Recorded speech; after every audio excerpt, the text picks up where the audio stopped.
Hey class, welcome back to EDUC 3233. We are continuing on.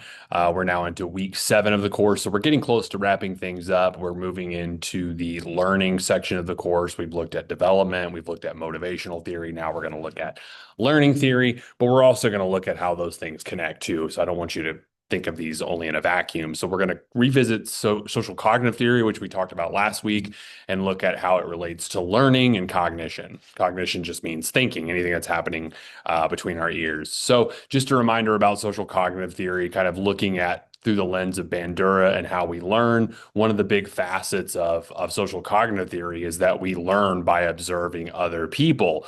We learn through the use of models. When somebody models a certain behavior, we learn to enact that behavior ourselves. And one of the classic experiments or designs or research about this a study or about this idea comes from the Bobo doll experiment, where essentially children were put into a room with various toys around the room, and some of the children put into these rooms were shown a video that you can see pictures from here, where a woman is playing with a toy called a Bobo doll. You can kind of see the doll a little bit closer here. It's based on Bobo the clown, a kind of an older clown. I don't think many people know about these days, but anyways, they showed children video of a woman. Some of the children got to see a video of a woman being very aggressive with the Bobo doll. You can kind of see it here. She's pulling like a UFC full mount. Here she's throwing the Bobo doll. Here she's, putting up her fists and punching it and things like that. Some of the kids saw that video, some did not. And what they wanted to know was what was the effect on the behavior of the children when they went into this playroom. And what they found was, well, the kids who saw the video of the woman beating up the Bobo doll tended to do things like they saw in the video. You can kind of see those behaviors. This is the video they saw, and there's some images of some of the kids from that experiment acting out the things that they saw. So the whole point of that is modeling is really a powerful learning tool. Modeling is how we learn. One of the ways in which we primarily learn, we can watch somebody else perform a behavior or an action, and we can learn vicariously. And the idea is that modeling plays a very powerful role in learning, and that's something that you can leverage when teaching anything about any. I know we kind of think about these ideas in classroom settings, but think if you have kids and you're trying to teach them how to, let's say, tie their shoes or get dressed in the morning. I mean, these are some of the things that you're probably modeling and showing for your kids. So this kind of stuff shows up even outside the classroom in formal and informal learning settings, excuse me. So what you want to do is thinking about, okay, well, we have a goal, we have a behavior in mind that we want the student to be able to do, to learn. So you want to start off with, what is the goal? What is that instructional goal? Break it down into its most essential steps, and then teach and reinforce those steps one at a time. So for example, like teaching children how to tie their shoes, well, step one is like, you got to put the shoe on.